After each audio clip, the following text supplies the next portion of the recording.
व्याख्यामुद्रां करसरसिजैः पुस्तकं शङ्खचक्रे बिभ्रद्भिन्नस्फटिकरुचिरे पुण्डरीके निषण्णः अम्लानश्रीरमृतविशधेरंशुभिः प्लावयन्माम् आविर्भूयादनघमहिमा मानसे वागधीशः ध्यायेदिन्दीवराभं निजकरकमले दक्षिणे दण्डमग्र्यं सव्ये पाशं दधानं जघनतटगते रूप्यपीठालयस्थं काञ्चीग्रैवेयहाराङ्गतकटककिरीटाङ्गुलीयाङ्घ्रिभूषा कर्णाकल्पोज्ज्वलाङ्गं यदुकुलतिलकं कृष्णम् इष्टार्थसिद्ध्यै नमस्ते प्राणेश प्रणतविभवा यावनिमगाः नमः स्वामिन् रामप्रियतमहनूमन् गुरुगुण नमस्तुभ्यं भीमप्रबलतमकृष्णेष्टभगवन् नमः श्रीमन्मध्व प्रदिश सुदृशन्नो जय जय। आद्यशिष्यं हृषीकेशं विष्णुतीर्थं महामुनिं पद्मनाभं नरहरिं जनार्दनमहं भजे उपेन्द्रं वामनमुनिं रामतीर्थमधोक्षजं मध्वशिष्यान्यतिश्रेष्ठान् नवैतान् प्रणमाम्यहं ऋग्वेदसंहितां सार्थां यस्त्रिवारमधीतवान् श्रीपूर्णप्रज्ञमुखतः सत्यतीर्थमहं भजे लिकुचान्वयसञ्जातः पण्डितार्यस्त्रिविक्रमः श्रीमध्वप्रेमपाकोऽयं पातु नस्तत्त्ववर्त्मनि नारायणः पण्डितार्य श्रीमध्वविजयप्रदः त्रैविक्रमार्यदासस्तु पातां श्रीमध्ववर्त्मनि तपोविद्याविरक्त्यादिसद्गुणौघाकरानहं वादिराजगुरून् वन्दे हयग्रीवदयाश्रयान् मूकोऽपि यत्प्रसादेन मुकुन्दशयनायते राजराजायते रिक्तो राघवेन्द्रं तमाश्रये रमापतिं पूर्णगुणं मुकुन्दं व्यासं च विज्ञानसहस्रभानुं पूर्णप्रबोधं च सुतत्वदीपं क्रमाद्गुरूंश्चापि प्रणमामि मूर्ध्ना भूषारत्नं भुवनवलयस्याखिलश्चर्यरत्नं लीलारत्नं जलधिदुहितुर्देवता मौळिरत्नं चिन्तारत्नं जगति भजतां सत्सरोजद्युरत्नं कौसल्याया लसतु मम हृन्मण्डले पुत्ररत्नं महाव्याकरणाम्बोधिमन्थमानसमन्दरं कवयन्तं रामकीर्त्या हनूमन्तमुपास्महे वाल्मीकेर्गौः पुनीयान्नः महीधरपदाश्रया यद्दुग्धमुपजीवन्ति कवयस्तरणका इव स्वस्त्यस्तु सतां हरिः ओಂ। ಶ್ರೀರಾಮಚಂದ್ರ ಪಟ್ಟದ ಅಭಿಷೇಕಕ್ಕಾಗಿ ಸಿದ್ಧಗೊಂಡಿರುವ ಇಡೀ ಅಯೋಧ್ಯೆಯನ್ನು ನೋಡಿ ಆ ಜನರ ಪ್ರೀತಿಗೆ ತನ್ನನ್ನು ಕೊಟ್ಟುಕೊಂಡು ಬಿಟ್ಟಿದ್ದಾನೆ. ಇತ್ತ ಕಡೆಯಿಂದ ತಂದೆ ಹೇಳಿದ ವ್ರತಗಳನ್ನು ಪಾಲಿಸ್ತಾ ಇದ್ದಾನೆ. ಕೈಕೇಯಿ ಸುಮಂತ್ರನನ್ನು ಹೇಳಿ ಕಳುಹಿಸಿದ್ದಾಳೆ, ಕೂಡಲೇ ರಾಮಚಂದ್ರ ಬರಬೇಕಂತೆ. ಯಾಕೆಂದರೆ ವಸಿಷ್ಠರು ಎಲ್ಲ ವಾಮದೇವದೇ ಮೊದಲಾದ ಎಲ್ಲ ಋಷಿಗಳನ್ನು ಮುಂದಿಟ್ಟುಕೊಂಡು ಅನೇಕ ನದಿಗಳ ನೀರನ್ನು ಹೊತ್ತು ತಂದು ರಾಮನ ಅಭಿಷೇಕಕ್ಕಾಗಿ ಸಿದ್ಧವಾಗಿದೆ ಅಂತ ಹೇಳಬೇಕು ಅಂತ ಬಂದದ್ದನ್ನು ಸುಮಂತ್ರ ರಾಜನಿಗೆ ಮುಟ್ಟಿಸಲಿಕ್ಕೆ ಬರ್ತಾನೆ.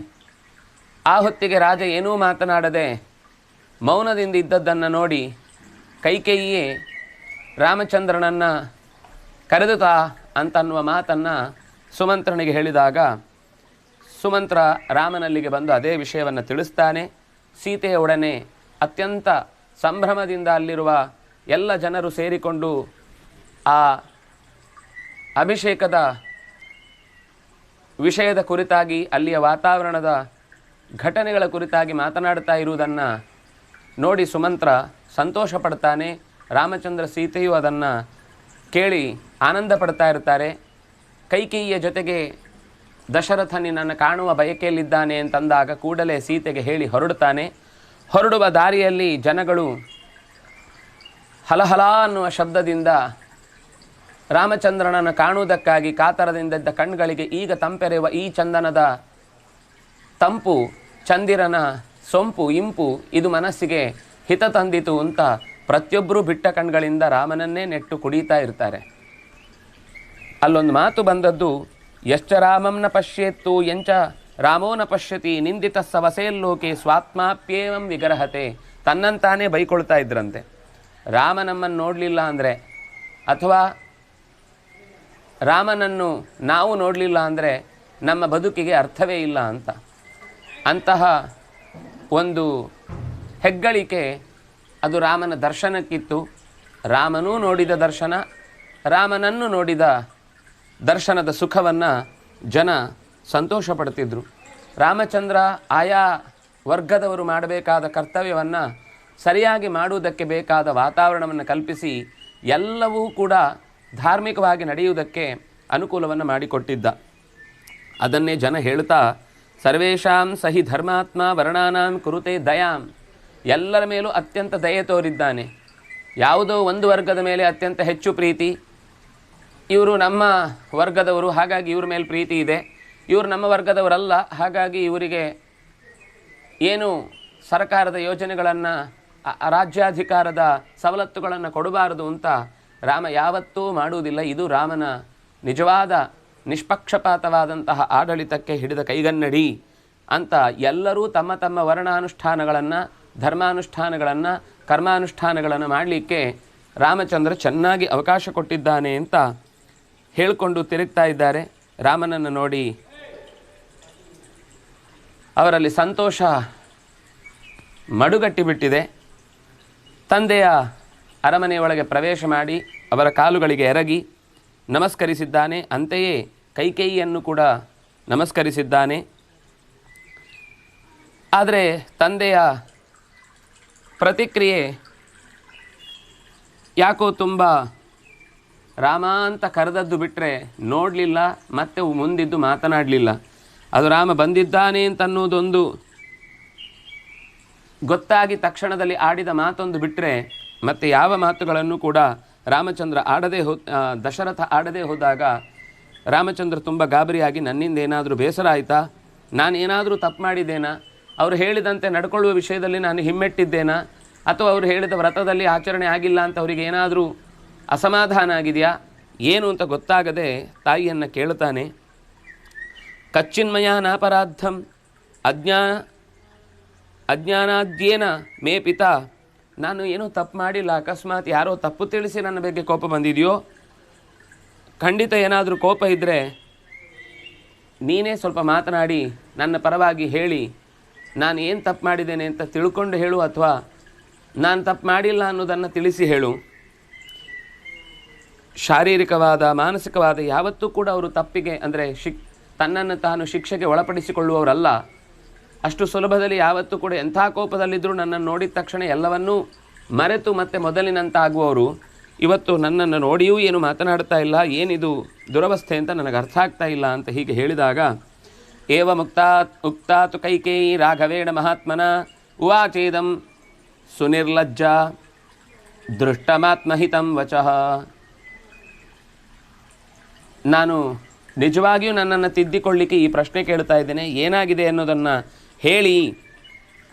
ಕಿನ್ನಿಮಿತ್ತೋಂ ಅಪೂರ್ವೋಯಂ ವಿಕಾರ, ಯಾವ ನಿಮಿತ್ತದಿಂದ ಈ ವಿಕಾರ ಉಂಟಾಯಿತು ಹೇಳಿ ಅಂತ ಹೇಳಿದರೆ ನಿರ್ಲಜ್ಜಳಾದಂತಹ ಅಂದರೆ ನಾಚಿಕೆಯನ್ನು ಬಿಟ್ಟು ಕೈಕೇಯಿ ಈ ಮಾತನ್ನು ಘೃಷ್ಟಂ ಆತ್ಮಹಿತಂ ವಚಃ, ಕೇವಲ ತನ್ನ ಆಗಲೂ ರಾಮನ ಮಾತು ಕೇಳಿದ ಮೇಲೆ ರಾಮನಿಗೆ ಬೇಸರ ಆಗಿದೆ ಅಂತ ಗೊತ್ತಾದ ಮೇಲೂ ರಾಮ ನೀನು ನನ್ನ ತಾಯಿ ಅಂತ ಕಾಲು ಮುಟ್ಟಿ ನಮಸ್ಕಾರ ಮಾಡುವಾಗಲೂ ಕರಗದ ಮನಸ್ಸಿನಿಂದ ದುಷ್ಟತನದ ಆಲೋಚನೆಗಳನ್ನೇ ಎದೆಯಲ್ಲಿ ಹೊತ್ತು ಅಷ್ಟು ಗಟ್ಟಿಗೊಂಡಿದ್ದಂತಹ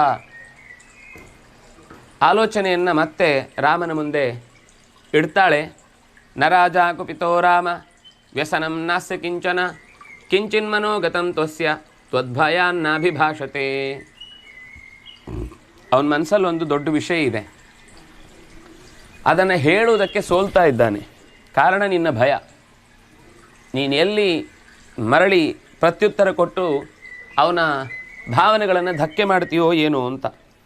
ಅವನಿಗೆ ಯಾವುದೇ ಕೋಪ ಬಂದಿಲ್ಲ ಅಥವಾ ಯಾವುದೇ ಬೇಸರ ಕಾಡಿಲ್ಲ, ಆರಾಮವಾಗಿದ್ದಾನೆ. ಆದರೆ ಮನಸ್ಸಿನಲ್ಲಿ ಒಂದು ಬಹಳ ದಿವಸದಿಂದ ಹೇಳಬೇಕು ಅಂತ ಅಂದುಕೊಂಡಿದ್ದ ಸಂಗತಿ ಒಂದು ಹಾಗೆ ಉಳಿದು ಬಿಟ್ಟಿದೆ. ಅದನ್ನು ಹೇಳಲಿಕ್ಕೆ ಆಗದೆ ಬಾಯಿ ಕಟ್ಟಿ ಇಷ್ಟು ಒದ್ದಾಡ್ತಾ ಇದ್ದಾನೆ.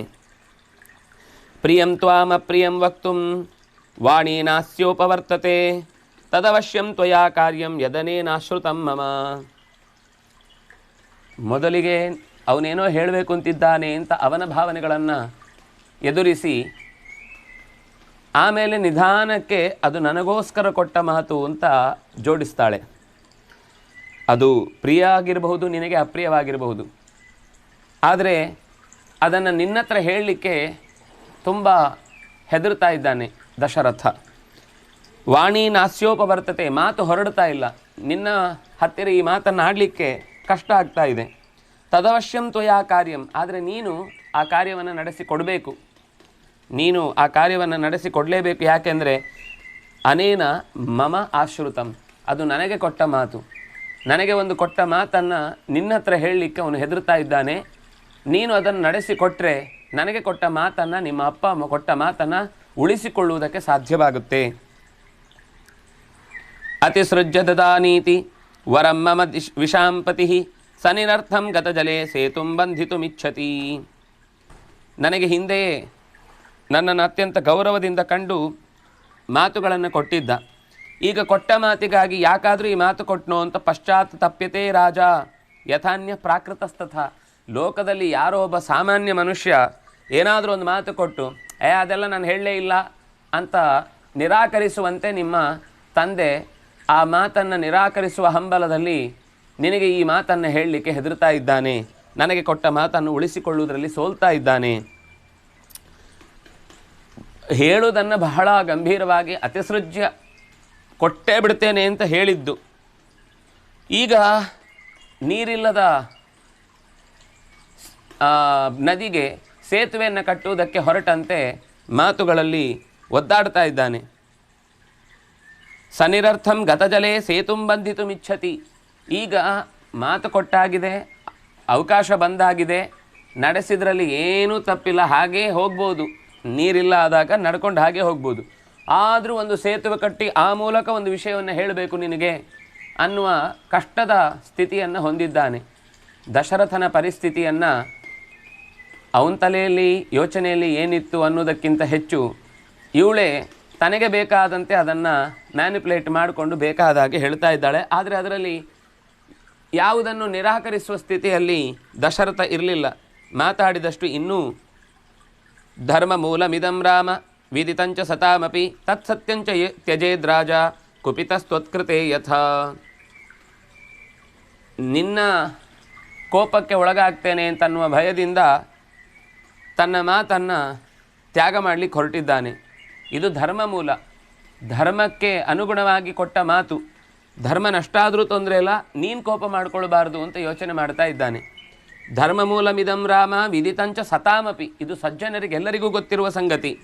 ತತ್ಸತ್ಯಂ ನ ತ್ಯಜೇದ್ ರಾಜ, ಆ ಸತ್ಯವನ್ನು ಅವನು ತ್ಯಾಗ ಮಾಡಬಾರ್ದು. ಆದರೆ ನಿನಗೆ ಹೆದರಿ ಆ ಮಾತನ್ನು ತ್ಯಾಗ ಮಾಡುವ ಪರಿಸ್ಥಿತಿ ಬಂದಿದೆ.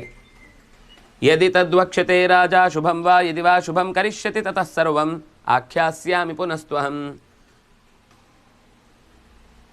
ರಾಜ ನಿನಗೆ ಅದನ್ನು ಮುಂದೆ ಹೇಳಲಿಕ್ಕಿದ್ದಾನೆ. ಅದು ಶುಭವೋ ಅಶುಭವೋ ಹಿತವೋ ಅಹಿತವೋ ವಕ್ಷ್ಯತೆ ಕರಿಷ್ಯತಿ ತತಃ ಸರ್ವಂ. ನೀನು ಮಾಡ್ತಿ ಅಂತಾದರೆ ಸರ್ವಂ ಆಖ್ಯಾಸ್ಯಾಮಿ, ನಾನೇ ಅದನ್ನು ಹೇಳ್ತೇನೆ.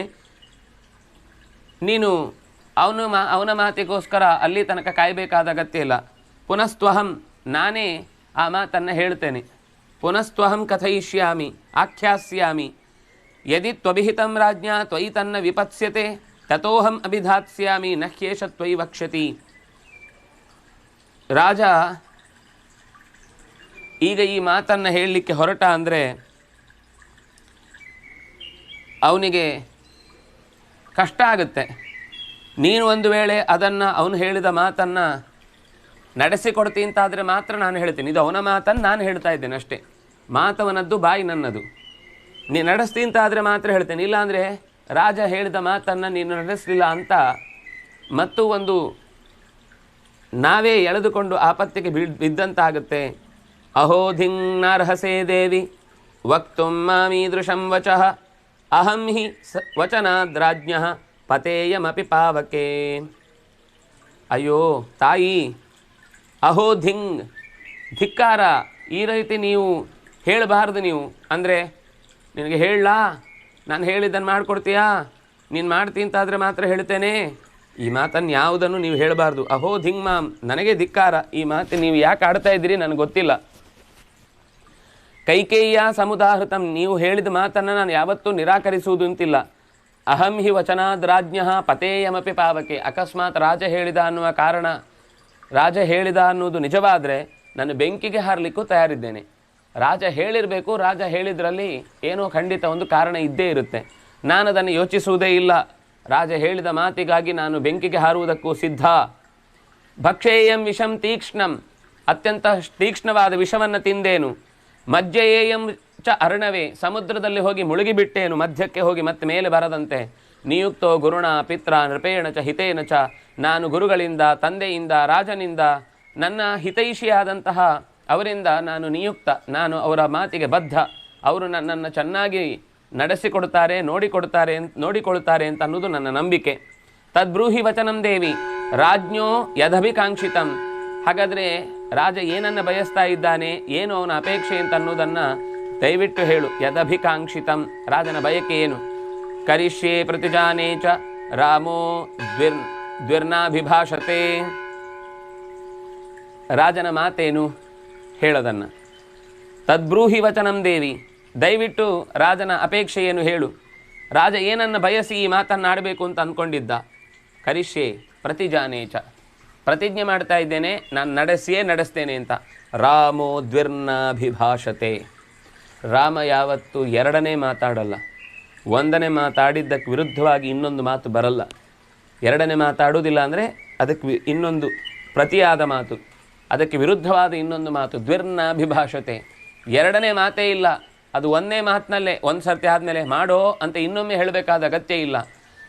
ಅಥವಾ ರಾಮನೇ ಒಂದು ಸರ್ತಿ ಮಾತು ಕೊಟ್ಟ ಆದಮೇಲೆ ನಾನು ಹಾಗೆ ಹೇಳಿದ್ದಲ್ಲ ಅಂತ ಅದನ್ನು ನಿರಾಕರಿಸುವ ಪ್ರಶ್ನೆ ಇಲ್ಲ. ಬಹಳ ಗಂಭೀರವಾಗಿ ಹೇಳ್ತಾನೆ, ರಾಮೋ ದ್ವಿರ್ನಾಭಿಭಾಷತೆ, ರಾಮ ಯಾವತ್ತು ಎರಡನೇ ಬಾರಿ ಮಾತಾಡಲ್ಲ. ತಮಾರ್ಜವ ಸಮಾಯುಕ್ತಂ ಅನಾರ್ಯಾ ಸತ್ಯವಾದಿನಂ ಉವಾಚ ರಾಮಂ ಕೈಕೇಯಿ ವಚನಂ ವೃಷದಾರುಣಂ. ಅವನು ಇಷ್ಟು ನೇರವಾಗಿ ವಿಷಯದ ಪ್ರಸ್ತಾವವನ್ನು ಮಾಡಿದ ತಕ್ಷಣವೇ ಅನಾರ್ಯಳಾದಂತಹ, ಗೌರವಕ್ಕೆ ತಕ್ಕುದಾದ ಮಾತುಗಳನ್ನಾಡದ ಕೈಕೇಯಿ ಯೋಚನೆ ಮಾಡದೆ, ಮುಂದಿನ ಪರಿಸ್ಥಿತಿಯನ್ನೂ ಮನಸ್ಸಿಗೆ ತೆಗೆದುಕೊಳ್ಳದೆ ತುಂಬ ಕಠೋರವಾದ ಮಾತನ್ನಾಡ್ತಾಳೆ. ಹಿಂದೆ ದೈವಾಸುರ ಯುದ್ಧದಲ್ಲಿ ನಿನ್ನ ತಂದೆ ನನಗೆ ಮಾತು ಕೊಟ್ಟಿದ್ದ, ನಾನು ಅವನನ್ನು ರಕ್ಷಿಸಿದ ಕಾರಣ ಈ ಮಾತುಗಳನ್ನು ನಾನು ಆಗಲೇ ತಗೊಳ್ಬಹುದಿತ್ತು, ಆದರೆ ಬೇಡ ಅಂತ ಬಿಟ್ಟಿದ್ದೆ. ಈಗ ಪರಿಸ್ಥಿತಿ ನನಗೆ ಕೊಟ್ಟ ಮಾತನ್ನು ನಡೆಸಿಕೊಡ್ತೇನೆ ಅಂತ ಹೇಳಿದ್ರಿಂದಾಗಿ ಕೇಳ್ತಾ ಇದ್ದೆ. ತತ್ರತೆ ಯಾಚಿತೋ ರಾಜ ಭರತಸ್ಯಾಭಿಷೇಚನಂ ಗಮನಂ ದಂಡಕಾರಣ್ಯೇ ತವಚಾಜ್ಜೀವ ರಾಘವ. ಇವತ್ತೇ ನೀನು ದಂಡಕಾರಣ್ಯಕ್ಕೆ ಹೋಗುವುದು, ಇವತ್ತೇ ಭರತನ ಅಭಿಷೇಕ ಮಾಡುವುದು. ಇದನ್ನು ನಾನು 2 ವರಗಳಾಗಿ ಕೇಳಿದ್ದು.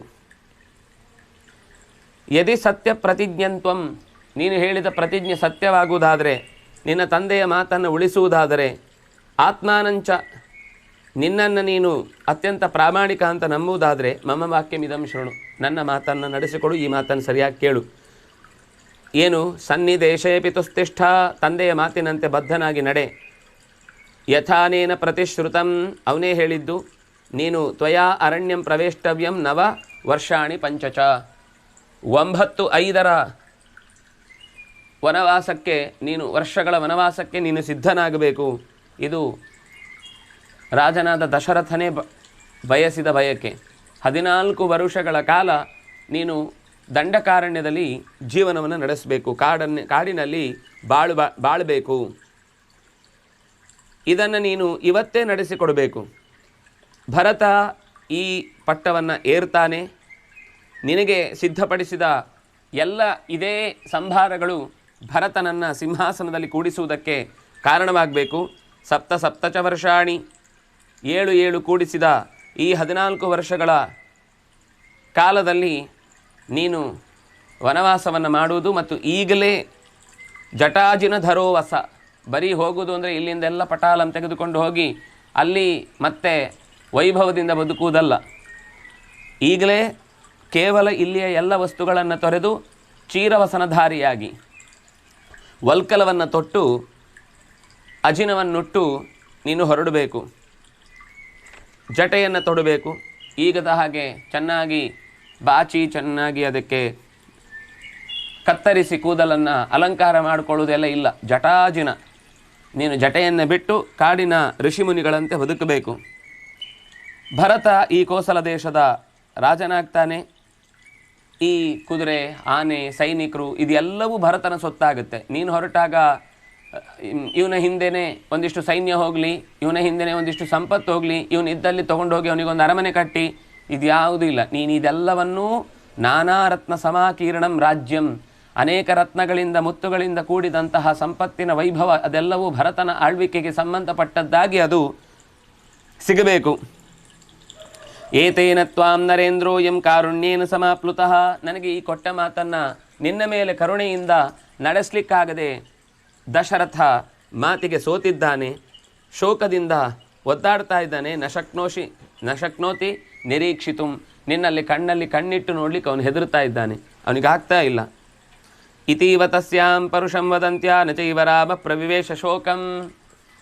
ಬೇರೆಯವರಿಗಾದರೆ ಬೆಳಿಗ್ಗೆ 6 ಗಂಟೆ ತನಕನೂ ಇದೇ ಪಕ್ಷ ಚುನಾವಣೆಗೆ ಕೈ ಹಾಕುತ್ತೆ, ಅಂದರೆ ಇದೇ ಪಕ್ಷ ರಾಜ್ಯಾಧಿಕಾರವನ್ನು ನಡೆಸುತ್ತೆ ಅಂತ ಘೋಷಣೆ ಆದದ್ದು ಇದ್ದಕ್ಕಿದ್ದಂತೆ ಬೆಳವಣಿಗೆ ಏನೋ ಬದಲಾಗಿ ಬೆಳಗ್ಗೆ ಎದುರಾಳಿ ಪಕ್ಷದವರೇ ಸಿಂಹಾಸನವನ್ನು ಏರ್ತಾರೆ, ಸರ್ಕಾರ ನಡೆಸ್ತಾರೆ ಅಂದರೆ ನಮ್ಮ ಪರಿಸ್ಥಿತಿ ಹೇಗಿರುತ್ತೆ? ನಾವು ಅಧಿಕಾರ ತಗೊಳ್ಳೋರು ಅಲ್ಲ, ನಾವು ಅಧಿಕಾರದಲ್ಲಿ ಬಿಟ್ಕೊಡೋರು ಅಲ್ಲ.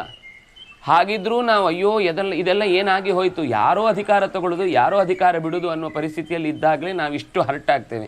ಅಯ್ಯೋ ನಾವು ಆಯ್ಕೆ ಮಾಡಿದ ಸರ್ಕಾರ ಬರಲಿಲ್ಲ, ಅಥವಾ ನಾವು ಅಂದುಕೊಂಡಂಥ ಕೆಲಸ ಆಗಲಿಲ್ಲ, ನಮಗೆ ಏನೂ ಇಲ್ಲ, ಬೆಳಗ್ಗೆ ಹೊರಡೋದು ಅಂತ ಹೇಳಿದ ಬಸ್ಸು ಮಿಸ್ ಆಗಿ ಕ್ಯಾನ್ಸಲ್ ಆಯಿತು ಅಂತ ಗೊತ್ತಾದದ್ದಷ್ಟೇ. ಎಷ್ಟು ಪರಿಪಾಟನು ಪಡ್ತೇವೆ, ಎಷ್ಟು ಒದ್ದಾಡ್ತೇವೆ. ಯಾವುದೋ ಟ್ರಿಪ್ಪು ಕ್ಯಾನ್ಸಲ್ ಆಯಿತು, ಅಥವಾ ನಮಗೆ ಬರಬೇಕಿದ್ದ ಲಕ್ಕಿ ಡಿಪ್ಪು ನಂಬರ್ 1 ಹೆಚ್ಚು ಕಮ್ಮಿ ಆಗಿ ತಪ್ಪಿ ಹೋಯಿತು. ಮೊದಲೊಂದು ರಾಂಗ್ ಇನ್ಫಾರ್ಮೇಷನ್ ಕೊಟ್ಟಿದ್ರು, ಸಿಕ್ಕಿತು ಅಂತ ಭಾರಿ ಖುಷಿಯಲ್ಲಿದ್ದರು. ಆಮೇಲೆ ನೋಡಿದರೆ ಅದಲ್ಲ, ನಿಜವಾದದ್ದು ಬೇರೆ ಇದೆ ಅಂತ ಗೊತ್ತಾಯಿತು. ಹೀಗೆ ನೂರಾರು ಥರದ ಅಪ್ಸೆಟ್ಗಳು ನಮ್ಗೆ ಆಗ್ತಾನೇ ಇರುತ್ತೆ. ಇದೆಲ್ಲ ನಾವು ಆದಾಗ ಹೇಗೆ ಪ್ರತಿಕ್ರಿಯಿಸ್ತೇವೆ?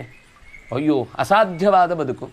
ರಾಮಚಂದ್ರನಿಂದ ಕಲಿಬೇಕಾದದ್ದೇನು ಅಂದರೆ, ಸಿಂಹಾಸನವನ್ನೇರಿ ಇಡೀ ಸಾಮ್ರಾಜ್ಯದ ಅಷ್ಟು ದೊಡ್ಡ ಅಧಿಕಾರವನ್ನು ಪಡೆಯುವ ಎಲ್ಲ ಅವಕಾಶಗಳನ್ನು ಒಂದು ಕ್ಷಣದಲ್ಲಿ ಆದ ವ್ಯತ್ಯಾಸದಿಂದ ಪೂರ್ತಿ ಅದನ್ನು ಕಳುಕೊಂಡು ಚೀರವಸನಧಾರಿಯಾಗಿ ನಾರುಮಡಿಯನ್ನುಟ್ಟುಕೊಂಡು ಜಟೆಯನ್ನು ಕಟ್ಟಿಕೊಂಡು ಮುನಿವೇಶದಲ್ಲಿ ಕೇವಲ ಕೈಯಲ್ಲಿ ಬಿಲ್ಲು ಬಾಣಗಳು, ಅದು ಕ್ಷತ್ರಿಯನ ಲಕ್ಷಣ, ಅದರಿಂದಾಗಿ ಬಿಡಲಿಕ್ಕಿಲ್ಲದೆ ತೆಗೆದುಕೊಂಡು ಹೋಗಬಹುದು ಅನ್ನೋದು ಬಿಟ್ಟರೆ ಬೇರೆ ಏನೂ ಇಲ್ಲದೆ, ಕವಡೆ ಕಾಸಿಲ್ಲದೆ ಕಾಡಿನಲ್ಲಿ ಬರೀ ರಥ ಕುದುರೆಗಳು ಏನೂ ಇಲ್ಲದೆ ನಡೆದಾಡಬೇಕು ಅಂತನ್ನುವ ಸ್ಥಿತಿ ಬಂದಾಗ ಸಾಮಾನ್ಯನಿಗೆ ಏನೇ ಆಗಿದ್ರೂ ಕೂಡ ತುಂಬ ಹಿಂಸೆ ಆಗ್ತಿತ್ತು. ರಾಮ ಇದನ್ನು ಮೊದಲಿನಿಂದಲೂ ಸಹಜವಾಗಿ ಗೆದ್ದಿದ್ದ. ಕೆಲವರು ಹೇಳೋದುಂಟು, ರಾಮ ಸೋತು ಸೋತು ಸುಣ್ಣಾಗಿ ಕೊನೆಗೆ ಅಭ್ಯಾಸ ಆಗಿಬಿಡ್ತು ಅಂತ. ಇದು ಮೊದಲ ಸೋಲು ಅವನದ್ದು. ಈಗಲೇ ಇಷ್ಟು ಮೆಚುರಿಟಿ ತೋರ್ತಾ ಇದ್ದಾನೆ ಅಂದರೆ ಅದು ಇರುವಾಗಲೂ ಅದರ ಬಗ್ಗೆ ಅವನು ಯಾವತ್ತೂ ತಲೆ ಕೆಡಿಸಿಕೊಂಡವನಲ್ಲ. ಹೇಳೋದುಂಟು, ರಾಮ ನಿರಂತರ ಅನೇಕ ಸಮಸ್ಯೆಗಳು ಬಂದಾಗಲೂ ಪೆಟ್ಟು ತಿಂದು ತಿಂದು ತಿಂದು ತಿಂದು ಚೆನ್ನಾಗಿ ಅವನು ಕಾರ್ಯವನ್ನು ನಿರ್ವಹಿಸಿದ ಅಂತ. ಅದು ಸೋಲು ಅಂತ. ಸೋಲಲ್ಲ, ಅದು ಗೆಲುವಿರುವುದೇ ಎಷ್ಟೋ ಸರ್ತಿ ನಾವೇ ಸೋಲನ್ನು ಸಹಜವಾಗಿ ಒಪ್ಪಿಕೊಂಡಾಗ, ಅಥವಾ ಸೋಲು ಒಪ್ಪಿಕೊಳ್ಳುವುದು ಅನ್ನೋದಕ್ಕಿಂತ ಕೆಲವೆಲ್ಲ ಬದ್ಧತೆಗಳನ್ನು ಒಬ್ಬ ರಾಜನಾಗಿ ನಡೆಸ್ಕೊಳ್ಬೇಕಾದದ್ದು, ಅಥವಾ ಒಬ್ಬ ಕ್ಷತ್ರಿಯನಾಗಿ ಕೊಟ್ಟ ಮಾತನ್ನು ಉಳಿಸ್ಕೊಳ್ಬೇಕಾದದ್ದು ಕರ್ತವ್ಯ ಅನ್ನೋ ದೃಷ್ಟಿಯಿಂದ ಅದನ್ನು ರಾಮಚಂದ್ರ ಒಪ್ಪಿಕೊಂಡ. ತನ್ನ ತಂದೆಯ ಮಾತನ್ನು ಅಲ್ಲ, 14 ವರ್ಷ ಮಾತ್ರಣ ತಂದೆಯ ಮಾತನ್ನು, ಹೌದು ಹೇಳಿದ್ದೇ 14 ವರ್ಷ, ಅದಾದಮೇಲೆ ರಾಜ್ಯಕ್ಕೆ ಬರಬಾರದು ಅಂತ ಯಾರೂ ಹೇಳಿರಲಿಲ್ಲ. ತಂದೆಯ ಮಾತಿನಂತೆ 14 ವರ್ಷಗಳ ಕಾಲದ ಮಾತನ್ನೇ ಕೈಕೇಯಿಯು, ದಶರಥನ ಮಾತು, ಅದು ವಸ್ತುತಃ ದಶರಥನ ಮಾತೇ ಅಲ್ಲ, ಮಾತು ಕೊಟ್ಟಿದ್ದೇನೆ ಅನ್ನೋದನ್ನು ಬೇಕಾದಂತೆ ತಿರುಗಿಸಿಕೊಂಡ್ಲು.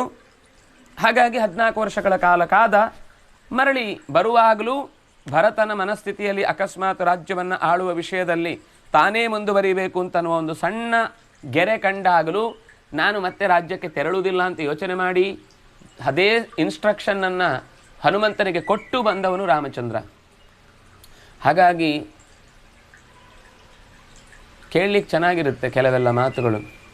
ರಾಮ ನಿರಂತರ ಸೋತು ಸೋತು ಸೋತು ಸೋತು ಸೋತು ಆದರೂ ಯಾವತ್ತೂ ಕೂಡ ಆ ಸೋಲನ್ನು ಅವನು ತನ್ನೊಳಗೆ ಪರಿಣಾಮ ಬೀರುವಂತೆ ಮಾಡಿಕೊಳ್ಳಿಲ್ಲ. ಸೋತದ್ದಲ್ಲ ಅದು. ಸೋತದ್ದು ಯಾವಾಗ ಆಗ್ತಿತ್ತು? ಕೆಲವೊಮ್ಮೆ ವೈರಾಗ್ಯ ಅಂತಿದೆ, ಅಭಾವ ವೈರಾಗ್ಯ, ಇಲ್ಲದೇ ಇದ್ದಾಗ ಬೇಡ ಅಂತ ಹೇಳೋದು. ರಾಮಚಂದ್ರನದ್ದು ಇಲ್ಲದೇ ಇದ್ದಾಗ ಬೇಡ ಹೇಳಿದ ಮನಸ್ಥಿತಿ ಅಲ್ಲ. ಎಲ್ಲ ಇದ್ದಾಗಲೂ ಅದನ್ನು ಇಲ್ಲದೇ ಇದ್ದಾಗಲೂ ಹೇಗೆ ಬದುಕಬೇಕು ಹಾಗೆ ಅದರ ಜೊತೆಗಿನ ಸಂಬಂಧವನ್ನು ಬಿಟ್ಟುಕೊಂಡೇ ಬದುಕಿದವನು ಅನ್ನುವ ಕಾರಣಕ್ಕಾಗಿ ನಮಗೆ ಅವನು ಮಾದರಿ ಅಂತ ಅನ್ನಿಸ್ತಾನೆ. ಮರ್ಯಾದಾ ಪುರುಷೋತ್ತಮ ಅನ್ನೋದು ಈ ಕಾರಣಕ್ಕಾಗಿ. ಹೇಳುವಾಗ ಸೀರಿಯಲ್ ಡಿಸಾಸ್ಟರ್ಸ್ ನಿರಂತರ ನಡೀತಾನೆ ಇತ್ತು, ಆದರೂ ಅವನು ತನ್ನ ಅಸ್ತಿತ್ವವನ್ನು ಬಿಟ್ಟುಕೊಡಲಿಲ್ಲ. ಖಂಡಿತ ಯಾವ ಕಾರಣಕ್ಕೂ ಅವನಲ್ಲಿ ಆ ನ್ಯೂನತೆ ಆಗಲಿ, ದೋಷ ಆಗಲಿ, ಕಿರಿಕಿರಿ ಆಗಲಿ ಅವನ ಮನಸ್ಸಿನಲ್ಲಾದರೂ ಆಗಬೇಕಲ್ವಾ, ಬೇರೆ ಎಲ್ಲ. ಅದಕ್ಕೆ ಆ ಸ್ಪಷ್ಟ ಶಬ್ದ ಹಾಕಿದರು, ನಚೈವ ರಾಮ ಪ್ರವಿವೇಶ ಶೋಕಂ. ದುಃಖ ಹೊರಗಿನಿಂದ ತೋಡಿಕೊಳ್ಳುವಂಥದ್ದು. ಶೋಕ ಅಂದರೆ ಮನಸ್ಸಿನೊಳಗೆ ಆಗ್ತಿರುತ್ತೆ, ಹೊರಗಡೆ ಯಾರಿಗೂ ಗೊತ್ತಾಗ್ತಿರಲ್ಲ. ಆದರೆ ಮನಸ್ಸಿನಲ್ಲಿಯೂ ಅವನಿಗೆ ದುಃಖ ಆಗಲಿಲ್ಲ, ಮನಸ್ಸಿನಲ್ಲಿಯೂ ಅದರ ಬಗ್ಗೆ ವ್ಯಥೆ ಪಡಲಿಲ್ಲ. ನವ್ಯವ್ಯಥೆ ಮುಂದೆಯೂ 4-6 ಬಾರಿ ಬರುತ್ತೆ. ರಾಮಚಂದ್ರ ಯಾವ ರೀತಿಯಲ್ಲೂ ಅವನು ದುಃಖ ಪಡಲಿಲ್ಲ ಅಂತ. ತದಪ್ರಿಯಂ ಅಮಿತ್ರಘ್ನೋ ವಚನಂ ಮರಣೋಪಮಂ ಶ್ರುತ್ವಾ ನ ವಿವ್ಯಥೆ ರಾಮಃ ಕೈಕೇಯೀಂ ಚೇದಮಬ್ರವೀತ್ ಶ್ರುತ್ವಾ ನ ವಿವ್ಯಥೆ. ವ್ಯಥೆ ಪಡಲೇ ಇಲ್ಲ, ಒಳಗಿನಿಂದಲೂ ದುಃಖ ಪಡಲಿಲ್ಲ, ಹೊರಗಿನಿಂದಂತೂ ನಗತನೇ ಆನಂದವಾಗಿ ಇದನ್ನು ಸ್ವೀಕರಿಸುವುದು ಎಷ್ಟು, ಸಿಂಹಾಸನ ಸ್ವೀಕರಿಸುವುದು ಎಷ್ಟು ಮುದ ನೀಡುವ ವಿಷಯವೋ, ಕಾಡಿನಲ್ಲಿದ್ದುಕೊಂಡು ಅದೇ ಕೆಲಸವನ್ನು ಒಬ್ಬ ಕ್ಷತ್ರಿಯನಾಗಿ ಏನು ಮಾಡ್ಬೋದು ಅದನ್ನು ಮಾಡಲಿಕ್ಕಿದ್ದೇ ಇದೆ ಅಂತನ್ನುವ ದೃಷ್ಟಿ ಅದು ರಾಮಚಂದ್ರನದ್ದಾಗಿತ್ತು. ಅದನ್ನಾಗಿ ಏವಮಸ್ತ್ವಿತಿ ವನಂ ವಸ್ತು ಮಹಂತ್ವಿತಃ ಜಟಾಜಿನಧರೋ ರಾಜ್ಞಃ ಪ್ರತಿಜ್ಞಾಮನುಪಾಲಯನ್. ಜಟೆಯನ್ನು ಅಜಿನವನ್ನು ತೊಟ್ಟು ರಾಜನ ಆಜ್ಞೆಯನ್ನು ಪಾಲನೆ ಮಾಡುವುದಕ್ಕಾಗಿ ನಾನು ಯಾವಾಗಲೂ ಸಿದ್ಧ, ಹೊರಟಿದ್ದೇನೆ. ನೀನು ಯಾವ ರೀತಿಯಿಂದಲೂ ಕೂಡ ನನ್ನ ಮಾತು ನಡೆಸಿಕೊಡುವ ವಿಷಯದಲ್ಲಿ ನೀನು ಸಂದೇಹ ಬಿಡಬೇಕಾಗಿದ್ದಿಲ್ಲ ತಾಯಿ. ನೀನು ಅಳುವುದು ಬಿಟ್ಟು ಅಥವಾ ದುಃಖ ಪಡುವುದು ಬಿಟ್ಟು, ಸಂದೇಹ ಪಡುವುದು ಬಿಟ್ಟು ನಿನ್ನ ಮುಂದಿನ ಕಾರ್ಯಗಳಿಗೆ ಎಲ್ಲ ಸಿದ್ಧತೆಯನ್ನು ಸರಿಯಾಗಿ ಮಾಡಿಕೊಂಡು ಆ ಮೂಲಕ ಭರತನಿಗೆ ಪಟ್ಟ ಕಟ್ಟುವುದಕ್ಕೆ ವ್ಯವಸ್ಥೆ ಆಗಲಿ. ಮನ್ಯುರ್ನಚ್ಚತ್ವಯಾ ಕಾರ್ಯೋ ದೇವಿ ಬ್ರೂಮಿ ತವಾಗ್ರತಃ ಯಾಸ್ಯಾಮಿ ಭವ ಸುಪ್ರೀತ ವನಂ ಚೀರಜಟಾಧರ. ಮನ್ಯುರ್ನತ್ವಯಾ ಕಾರ್ಯ, ನೀನು ಕೋಪ ಪಡಬಾರ್ದಷ್ಟೇ. ದೇವಿ ಬ್ರೂಮಿ ತವಾಗ್ರತಃ. ಬ್ರೂಮಿ ಇದು ವಾಲ್ಮೀಕಿಗಳದ್ದೇ ವಿಶಿಷ್ಟವಾದ ಪ್ರಯೋಗ. ನಾವು ಲೋಕದಲ್ಲಿ ಆಹ ಆಹತು ಆಹುಹು ಆಹಿತ ಆಹತು ಬ್ರೂಥ ಬ್ರವೀಮಿ ಬ್ರೂವಹ ಬ್ರೂಮಃ ಅಥವಾ ಬ್ರವೀತಿ ಬ್ರವೀತ್. ಆ ಬ್ರೂಂಜ್ ವ್ಯಕ್ತಾಯಾಮ್ ವಾಚ ಅನ್ನುವ ಧಾತುವಿಗೆ 2 ರೀತಿ. ಬ್ರುವಂತಿ, ಬ್ರವೀಮಿ ಬ್ರೂವಹ ಬ್ರೂಮಃ ಅನ್ನುವ ರೂಪವನ್ನು ಬ್ರೂಮಿ ಬ್ರೂವಹ ಬ್ರೂಮಃ. ಹಿಂದೆ ಕುರ್ಮಿ ಅನ್ನುವ ಶಬ್ದವನ್ನು ಪ್ರಯೋಗ ಮಾಡಿದರು, ಈಗ ಬ್ರೂಮಿ ಅನ್ನುವ ಶಬ್ದವನ್ನು ಪ್ರಯೋಗ ಮಾಡ್ತಾರೆ. ಸಂಸ್ಕೃತದ ಆ ಚೆಲುವನ್ನು ಚೆಂದದಿಂದ ಬಳಸಿಕೊಳ್ಳುವಂತಹ ಶಕ್ತಿ ಅದು ಸಹಜವಾಗಿ ವಾಲ್ಮೀಕಿಗಳಿಗೆ ಒಲಿದು ಬಂದದ್ದು. ಹಾಗಾಗಿ ಇದನ್ನು ವ್ಯಾಕರಣದ ಚೌಕಟ್ಟಿನೊಳಗೆ ತರುವ ಪ್ರಯತ್ನ ಮಾಡಬೇಕಾದ ಅಗತ್ಯ ಇಲ್ಲ. ಯಾಕೆಂದರೆ ವ್ಯಾಕರಣ ಈಗ ಇರುವಂಥದ್ದು, ಆಮೇಲೆ ಇವರೆಲ್ಲ ಉಸಿರಾಡಿ ಬಿಟ್ಟು ಇವರನ್ನೇ ಉಸಿರಾಡಿದ 100 ಕವಿಗಳು, 1000 ಲಕ್ಷ ಮಂದಿ ಬದುಕಿನ ಅನೇಕ ಮಾತುಗಳನ್ನು ಇವರ ಅಡಿಯಲ್ಲಿಯೇ ಪಡೆದು ಬೆಳೆದು ಗರಡಿಯಲ್ಲಿ ಚೆನ್ನಾಗಿ ಪಳಗಿದ ನಂತರ ಈ ವ್ಯಾಕರಣ ಅನ್ನೋದು ಹುಟ್ಟಿದ್ದು. ಹಾಗಾಗಿ ವ್ಯಾಕರಣದ ನಿಯಮಗಳಿಗೆ ಅವರು ಬದ್ಧರಲ್ಲ. ಈ ವಾಕ್ಯಗಳನ್ನು ಕಟ್ಟುವ ಒಳ್ಳೆಯ ವ್ಯಾಕರಣದ ನಿಯಮಗಳನ್ನು ಆಮೇಲಿನ ವ್ಯಾಕರಣ ಸೂತ್ರಕಾರರು ರಚಿಸಬೇಕಿತ್ತು ಅಂತ ಅನ್ನೋದನ್ನು ಯೋಚಿಸಿ ನಾವು ನಮ್ಮ ಪ್ರಾಚೀನ ಸಂಸ್ಕೃತಜ್ಞರ ವಿಷಯವನ್ನು ನಾವು ಚರ್ಚಿಸಬೇಕಾದ ಅಗತ್ಯ ಇದೆ. ಹಾಗಾಗಿ ವ್ಯಾಕರಣ ಅಸಂಬದ್ಧವಾಗಿ ಮಾತನಾಡುವಂಥದ್ದು ಅಂತ ಅನ್ನೋದು ವ್ಯಾಕರಣದ ಚೌಕಟ್ಟನ್ನು ನಾವೇ ಕಟ್ಟಿ ಹಾಕಲಿಕ್ಕೆ ಪ್ರಯತ್ನ ಮಾಡಿದ ಹಾಗೆ ಅರ್ಥ. ಹಾಗಾಗಿ ಸುಂದರವಾದ ಬ್ರೂಮಿ ಎನ್ನುವ ಶಬ್ದವನ್ನು ಪ್ರಯೋಗ ಮಾಡಿ ಮುಂದೆ ಹಿತೇನ ಗುರುಣ ಪಿತ್ರ ಕೃತಜ್ಞೇನ ನೃಪೇಣ ಚ ನಿಯುಜ್ಯಮಾನೋ ವಿಸ್ರಬ್ಧ ಕಿನ್ನ ಕುರ್ಯಾಮಹಂ ಪ್ರಿಯಂ. ನನ್ನ ತಂದೆ ದಶರಥ ನನಗೆ ಹಿತೈಷಿಯೂ ಹೌದು, ಗುರುವೂ ಹೌದು, ತಂದೆಯೂ ಹೌದು. ನನ್ನ ಪ್ರತಿಯೊಂದು ಕೆಲಸದಲ್ಲಿಯೂ ಕೂಡ ನನಗೆ ಬೆನ್ನು ತಟ್ಟಿದವರು. ರಾಜನಾಗಿ ಏನು ಆಯೋಜನೆ ಮಾಡಿದ್ದಾರೋ ನನ್ನ ಬದುಕಿಗಾಗಿ ಅದನ್ನು ನಾನು ಖಂಡಿತ ಮಾಡಿಯೇ ಮಾಡ್ತೇನೆ. ನಾನು ಯಾಕೆ ನಮ್ಮ ತಂದೆಯ ಕುರಿತಾಗಿ ಒಳ್ಳೆಯದನ್ನು ಮಾಡುವುದಿಲ್ಲ ಅಂತ ಯೋಚನೆ ಮಾಡಿದ್ರು? ನಾನು ಯಾವತ್ತಾದರೂ ವಿರುದ್ಧವಾಗಿ ನಡ್ಕೊಂಡದ್ದು ಅಂತಿದೆಯಾ? ಅಲೀಕಮ್ಮಾನು ಸಂತ್ವೇಕಂ ಹೃದಯಂ ದಹತೀವ ಮೇ ಸ್ವಯಂ ಎನ್ನ ಹತ ಮಾಂ ರಾಜ ಭರತಸ್ಯಾಭಿಷೇಚನಂ. ಮನಸ್ಸಿನೊಳಗೆ ಇಟ್ಟುಕೊಂಡು ಹೃದಯವನ್ನು ಇಷ್ಟು ಸುಟ್ಟುಕೊಂಡು ಯಾಕೆ ಒದ್ದಾಡಬೇಕು? ನಾನೇ ಖಂಡಿತ ಭರತನಿಗೆ ಅಭಿಷೇಕ ಮಾಡಿ ಅಂತ ಬೇಡ ಅಂತ ಹೇಳ್ತಿದ್ನ? ನಾನು ಯಾವತ್ತೂ ರಾಜನಿಗೆ ಇಂಥ ಮಾತುಗಳನ್ನು ಆಡುವುದಿಲ್ಲ, ಆಡುವ ಪ್ರಸಂಗವೂ ಇಲ್ಲ. ಅಹಂ ಹಿ ಸೀತಾಂ ರಾಜ್ಯಂಚ ಪ್ರಾಣಾನ್ ಇಷ್ಟಾನ್ ಧನಾನಿ ಚ ಹೃಷ್ಟೋ ಭ್ರಾತ್ರೆ ಸ್ವಯಂ ದದ್ಯಾನ್ ಭರತಾಯ ಪ್ರಚೋದಿತಃ. ನಾನು ಏನೂ ತಡೆ ಒಡ್ಡದೆ ರಾಮನಿಗೆ ಭರತನಿಗೆ ಎಲ್ಲವನ್ನೂ ಕೊಟ್ಟು ಬಿಡಬಲ್ಲೆ. ಇಡೀ ರಾಜ್ಯವನ್ನು, ಪ್ರಾಣವನ್ನು, ಇಷ್ಟವನ್ನು, ಸಂಪತ್ತನ್ನು ಹೃಷ್ಟ ಸಂತೋಷದಿಂದ ನಾನೇ ಬೇಕಾದರೆ ಭರತನಿಗೆ ಆಳಾಗಿ ನಾನು ಸೀತಾ ಇಬ್ಬರೂ ಕೂಡ ಅಹಂ ನನ್ನನ್ನೇ ಸೀತೆಯ ಜೊತೆಗೆ ಇಟ್ಟುಕೊಂಡು ಸೇವಕಿಯಾಗಿ ನಾವು ಕೆಲಸ ಮಾಡಲಿಕ್ಕೆ ಸಿದ್ಧರಿದ್ದೇವೆ. ಹಾಗಿರಬೇಕಾದ್ರೆ ಅಪ್ರಚೋದಿತ, ನೀವು ಯಾರು ಪ್ರಚೋದನೆ ಮಾಡಬೇಕಾದ ಅಗತ್ಯವಿಲ್ಲ. ಭರತನನ್ನು ಕೂಡಿಸಬೇಕು ಅಂತ ನೀವು ಒಂದು ಮಾತಾಡಿದ್ದಿದ್ರೆ ನಾನು ಏನನ್ನೂ ಯೋಚನೆ ಮಾಡದೆ ಭರತನಿಗೆ ಅಡಿಯಾಳಾಗಿ ಕಾರ್ಯವನ್ನು ಮಾಡುವುದಕ್ಕೆ ನಾನು ಸಿದ್ಧನಿದ್ದೆ. ಗಚ್ಚಂತು ಚೈವಾನಯಿತುಂ ದೂತಾ ಶೀಘ್ರ ಜವೈ ಹಯೈಃ ಭರತಂ ಮಾತುಲಕುಲಾತ್ ಅದ್ಯೈವ ನೃಪಶಾಸನಾತ್. ಇನ್ನು ಇಲ್ಲೇ ನನ್ನನ್ನು ಕರೆದು ಮಾತನಾಡಿಸುವುದರಲ್ಲೇ ಇದ್ದೀರಿ ನೀವು. ಇವತ್ತೇ ಭರತನಿಗೆ ರಾಜ್ಯಾಭಿಷೇಚನೆ ಆಗಬೇಕು ಅಂತಂದರೆ ರಾಜನ ಆಜ್ಞೆಯನ್ನು ಹೊತ್ತುಕೊಂಡು ಈಗಲೇ ನೀವು ಮಾತುಲ ಗೃಹಕ್ಕೆ ಯುಧಾಜಿತ್ನ ಮನೆಗೆ ಸೈನ್ಯವನ್ನು ಕಳುಹಿಸಿ ತಕ್ಷಣ ಭರತನನ್ನು ಬರಮಾಡಿಕೊಂಡು ಸಿಂಹಾಸನದ ಮೇಲೆ ಕೂಡಿಸಿ ಆ ಗಳಿಗೆಯಲ್ಲಿಯೇ ಅವನಿಗೆ ಕೊಡಬೇಕಾದಂತಹ ಎಲ್ಲ ಗೌರವಗಳನ್ನು, ಅಭಿಷೇಕದ ಎಲ್ಲ ನದಿಗಳಿಂದ ತಂದ ನೀರು, ಸಮುದ್ರದಿಂದ ತಂದ ನೀರನ್ನು ಅಭಿಷೇಕ ಮಾಡಬೇಕಲ್ವಾ? ಯಾಕೆ ತಡ ಮಾಡ್ತಾ ಇದ್ದೀರಿ? ಇಷ್ಟು ಹೇಳಿದ್ದೇ ತಡ.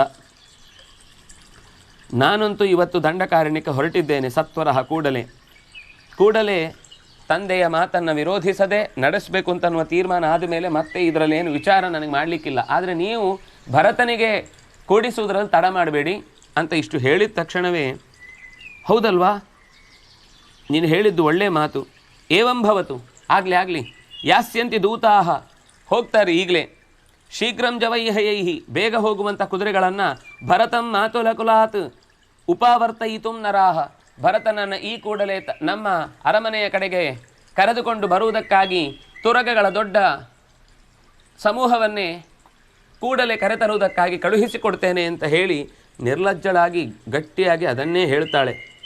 ಯಾವತ್ವಂ ವನಂ ನಯಾತಃ ಪುರಾದಸ್ಮಾದಭಿತ್ವರನ್ ಪಿತಾ ತಾವನ್ನ ಮೇ ತೇ ರಾಮ ಸ್ನಾಸ್ಯತೆ ಭೋಕ್ಷ್ಯತೆ ಪಿವ.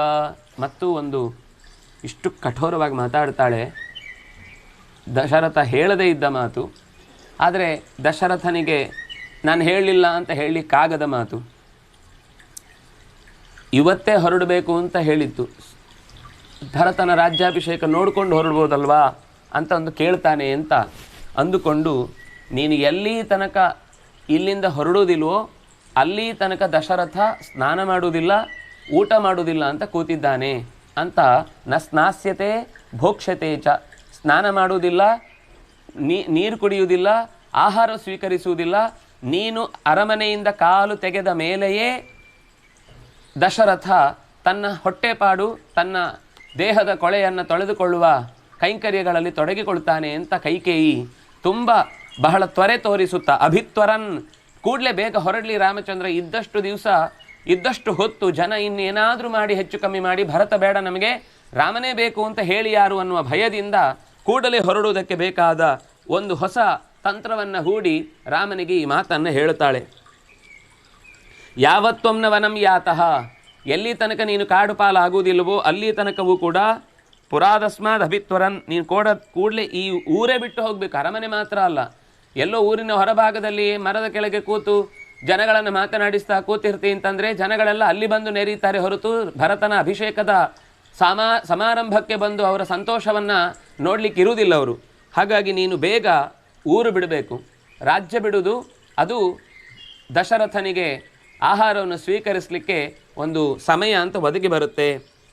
ನಾಹಮರ್ಥಪರೋ ದೇವಿ ಲೋಕಂ ಆವಸ್ತು ಮುತ್ಸಹೇ ವಿದ್ಧಿಮಾಂ ಋಷಭಿಸ್ತುಲ್ಯಂ ಕೇವಲಂ ಧರ್ಮಮಾಸ್ಥಿತಂ. ರಾಜ ಅವಳು ಈ ಮಾತು ಹೇಳ್ತಾ ಇರಬೇಕಾದ್ರೆ ತನ್ನೊಳಗೆ ಧಿಕ್ ಕಷ್ಟಂ, ಎಂಥ ಕಷ್ಟಕ್ಕೆ ಬಂದು ಬಿಟ್ಟೆ ನಾನು ಅಂತ ರಾಮ ಅಂತ ಹೆಸರು ಕರೆಯೋ ಮುಂಚೆಯೇ ಮತ್ತೆ ಮೂರ್ಛೆಗೆ ಹೋದ. ಎದ್ದೇಳಲಿಕ್ಕಾಗಲೇ ಇಲ್ಲ ಅವನಿಗೆ. ಆಗ ರಾಮ ಕೂಡಲೇ ಎದ್ದು ರಾಜನಿಗೂ ಕೈಕೇಯಿಗೂ ಮತ್ತೊಮ್ಮೆ ನಮಸ್ಕರಿಸಿ ಪೆಟ್ಟು ಕೊಟ್ಟ ಕುದುರೆ ತಕ್ಷಣ ಜಾಗವನ್ನು ಬಿಟ್ಟು ಕದಲುವಂತೆ ರಾಮಚಂದ್ರ ಅಲ್ಲಿಂದ ಹೊರಡುವಾಗ, ಅಮ್ಮ ತಾಯಿ, ನಾನು ಯಾವತ್ತೂ ಸಂಪತ್ತಿನ ಬೆನ್ನು ಹಿಂದು ಬಿದ್ದವನಲ್ಲ. ನಾನು ಈ ಜನರ ನಡುವೆ ಬದುಕ್ತೇನೆ ಅಂತನ್ನುವ ಯಾವ ಅಪೇಕ್ಷೆಯನ್ನು ಇಟ್ಟುಕೊಂಡಿಲ್ಲ. ನಾನು ಋಷಿಗಳಂತೆ ಎಲ್ಲವನ್ನು ಬಿಟ್ಟು ಕಾಡಿನಲ್ಲೇ ಬದುಕುವುದಕ್ಕೂ ಕೂಡ ಸಮರ್ಥ, ಮತ್ತು ಧರ್ಮದಲ್ಲಿ ಇಲ್ಲಿಯ ತನಕ ತಂದೆ ಕೊಟ್ಟ ಜವಾಬ್ದಾರಿಯನ್ನು ನಿರ್ವಹಿಸಬೇಕು ಅಂತಿದ್ದೆ ಅಷ್ಟೇ. ಬಿಟ್ಟರೆ ನನಗೆ ಯಾವತ್ತೂ ಕೂಡ ಯಾವುದೇ ರೀತಿಯಾದ ಸಂಪತ್ತಿನ ಬಯಕೆ, ಈ ರಾಜ್ಯದ ಬಯಕೆ, ಈ ವೈಭೋಗದ ಅಪೇಕ್ಷೆಗಳಿಂದ ನಾನು ಇಲ್ಲಿ ನೆಲೆಸಿದ್ದಿಲ್ಲ ಅಂತ ಹೀಗೆ ಹೇಳಿದಾಗ, ನಹ್ಯತೋ ಧರ್ಮಚರಣಂ ಕಿಂಚಿದಸ್ತಿ ಮಹತ್ತರಂ ಯಥಾ ಪಿತರಿ ಶುಶ್ರೂಷಾ ತಸ್ಯವಾ ವಚನ ಕ್ರಿಯಾ. ನಾನು ಇಲ್ಲಿ ತನಕ ಈ ನೆಲದಲ್ಲಿ ವಾಸ ಮಾಡುವುದಕ್ಕೆ ಮುಖ್ಯ ಕಾರಣ ನಮ್ಮ ಅಪ್ಪ ಅಮ್ಮ ಹೇಳಿದ ಮಾತುಗಳನ್ನು ನಡೆಸಿಕೊಂಡು ಅವರ ಸೇವೆಯನ್ನು ಮಾಡಿಕೊಂಡು ಅವರು ಕೊಟ್ಟ ಕೆಲಸವನ್ನು ಪ್ರಜೆಗಳಿಗಾಗಿ ಮಾಡುತ್ತಾ ನಾನು ಈ ಕೆಲವು ದಿನಗಳನ್ನು ಇಲ್ಲಿ ಕಳೆದಿದ್ದೇನೆ. ಮಾತು ನಡೆಸುವುದೇ ನನ್ನ ಧರ್ಮವಾಗಿತ್ತು ಹೊರತು ಇಲ್ಲಿಯ ಸಂಪತ್ತನ್ನು ನುಂಗಿ ಹಾಕುವುದೋ, ಇಲ್ಲಿಯ ಸಂಪತ್ತನ್ನು ಭೋಗಿಸುವುದೋ ನನ್ನ ಉದ್ದೇಶವಾಗಿರಲಿಲ್ಲ. ವ್ಯರ್ಥವಾದ ಯಾವ ಸಂಪತ್ತನ್ನೂ ನಾನಿಲ್ಲಿ ದುರುಪಯೋಗಪಡಿಸಿಕೊಳ್ಳುವಂತಹ ಅಪೇಕ್ಷೆ, ಆಸೆ ನನಗೆ ಜೀವಮಾನದಲ್ಲಿ ಯಾವತ್ತೂ ಬರಲಿಲ್ಲ, ಬರುವುದೂ ಇಲ್ಲ.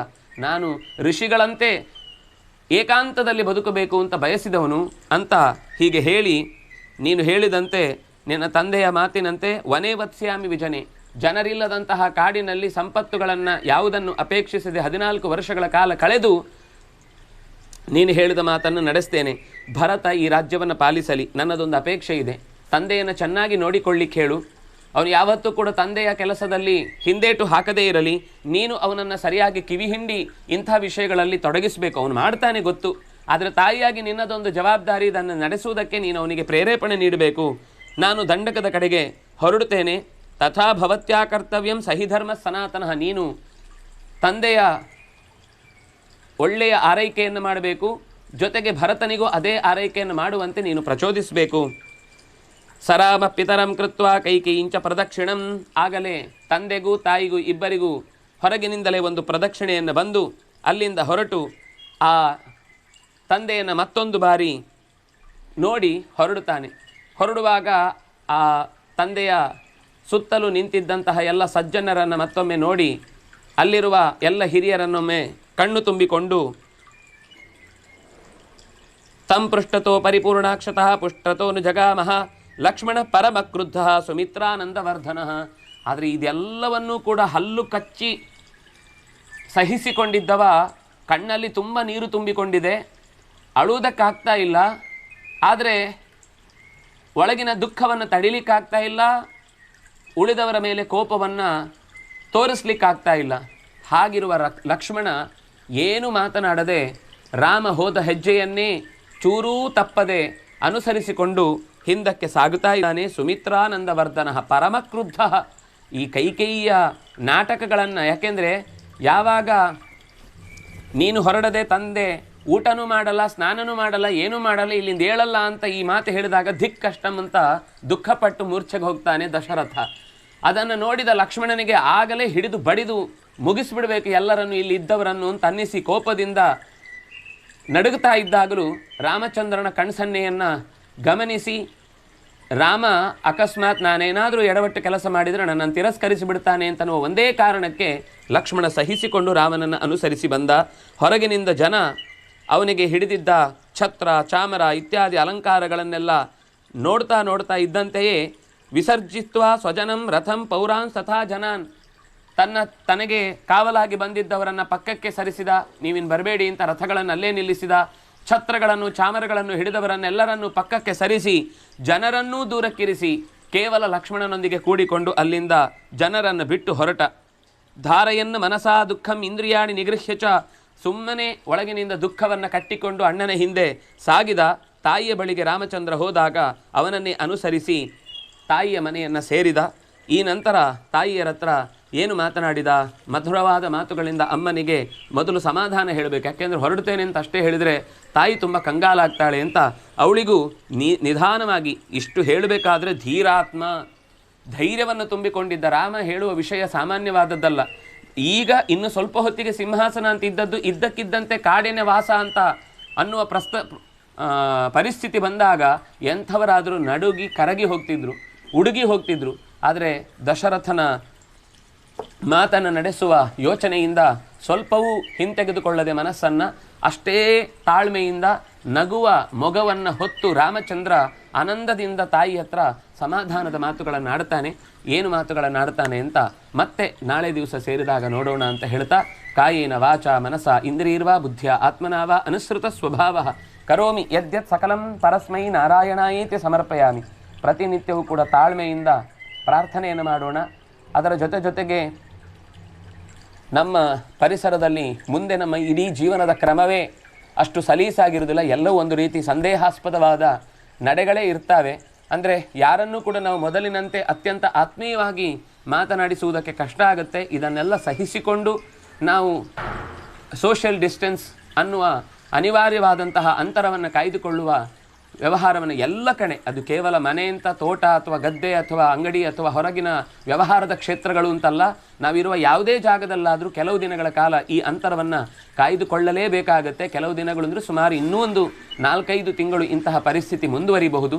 ಅಲ್ಲಿಯ ತನಕವೂ ನಾವು ತಾಳ್ಮೆಯಿಂದ, ಇದು ನಮ್ಮ ಪರಿಸರದಲ್ಲಿ ಇಲ್ಲದೆ ಹೋದಾಗಲೂ ಮತ್ತೆ ಹೊಸದಾಗಿ ಹಾರಾಟ ಸಾಗಾಟಗಳು ಓಡಾಟಗಳು ಶುರುವಾದಾಗ ಮತ್ತು ಬೇರೆ ದೇಶಗಳಲ್ಲಿ ಇರಬಹುದಾದ ಸಂಬಂಧ ಸಂಗತಿಗಳು ನಮ್ಮಲ್ಲಿ ಮರುಕಳಿಸುವ ಸಾಧ್ಯತೆ ಇರುತ್ತೆ. ಇದನ್ನೆಲ್ಲ ದೂರದೃಷ್ಟಿಯನ್ನು ಇಟ್ಟುಕೊಂಡು ಸಹಿಸಿಕೊಂಡು ಇಲ್ಲಿ ತನಕ ನಾವು ನಮ್ಮ ತಾಳ್ಮೆಯನ್ನು ಭಗವಂತನ ಒಂದು ದೊಡ್ಡ ಕೊಡುಗೆ ಅಂತ ನಡೆಸಿಕೊಂಡು ಬಂದಿದ್ದೇವೆ. ಅದನ್ನೇ ಮುಂದುವರೆಸ್ತಾ ನಿತ್ಯವೂ ಸಹಸ್ರನಾಮ, ನರಸಿಂಹ ಅಷ್ಟೋತ್ತರವೇ ಮೊದಲಾದ ಸಾಧ್ಯವಾದ ಸ್ತೋತ್ರಗಳನ್ನು ಹೇಳಿ ನಮ್ಮ ಒಳಗಿನ ಅಂತಃಶಕ್ತಿಯನ್ನು ಬೆಳೆಸಿಕೊಳ್ಳೋಣ. ಭಾರತದ ವಿಶ್ವಗುರುತ್ವದ ಆ ಪ್ರತಿಯೊಂದು ಹೆಜ್ಜೆಗೂ ನಾವು ಕೂಡ ಪೂರಕವಾದ ಹೆಜ್ಜೆಗಳನ್ನು ಹಾಕೋಣ. ಆರ್ಥಿಕತೆ ಸಬಲವಾಗುವುದಕ್ಕೆ ಇದಕ್ಕಿಂತ ಉತ್ತಮವಾದ ಒಂದು ವ್ಯವಹಾರ ಅಂದರೆ ನಾವು ಮಾಡುವ ವ್ಯವಹಾರದಲ್ಲಿ ತಾಳ್ಮೆ ಇತ್ಯಾದಿಗಳು ಬಹಳ ಮುಖ್ಯವಾಗಿರುತ್ತೆ. ಉದ್ಯೋಗ ಅಂತ ಅನ್ನೋದು ಎಲ್ಲೋ ಪೇಟೆಯಲ್ಲೇ ಸಿಗುತ್ತೆ ಅಂತ ಯೋಚನೆ ಮಾಡದೆ ನಮ್ಮ ಮೂಲ ಸ್ಥಾನಗಳಿಗೆ, ನಮ್ಮ ಹಳ್ಳಿಗಳಿಗೆ ಬರುವ ಪ್ರಯತ್ನವನ್ನು ಮಾಡೋಣ. ನಮ್ಮಲ್ಲಿರುವ ಸಣ್ಣ ಪುಟ್ಟ ಜಾಗವನ್ನೇ ಕೃಷಿಗಾಗಿ ಚೆನ್ನಾಗಿ ಬಳಸಿಕೊಳ್ಳುವ, ಅಥವಾ ನಮ್ಮ ಊರಿನಲ್ಲೇ ನಾವೇನಾದರೂ ಒಂದು ಅಂದುಕೊಂಡ ಕೆಲಸವನ್ನು ಅರ್ಧ ಬಿಟ್ಟಿದ್ರೆ ಅದನ್ನು ಪೂರ್ತಿಗೊಳಿಸಿಕೊಂಡು ಸ್ವಂತ ಬಲದಲ್ಲಿ ನಮ್ಮ ಸ್ವಾವಲಂಬನೆಯನ್ನು ಬೆಳೆಸಿಕೊಳ್ಳುವತ್ತ ಪ್ರಯತ್ನವನ್ನು ಹಾಕೋಣ ಅಂತ ಹೇಳ್ತಾ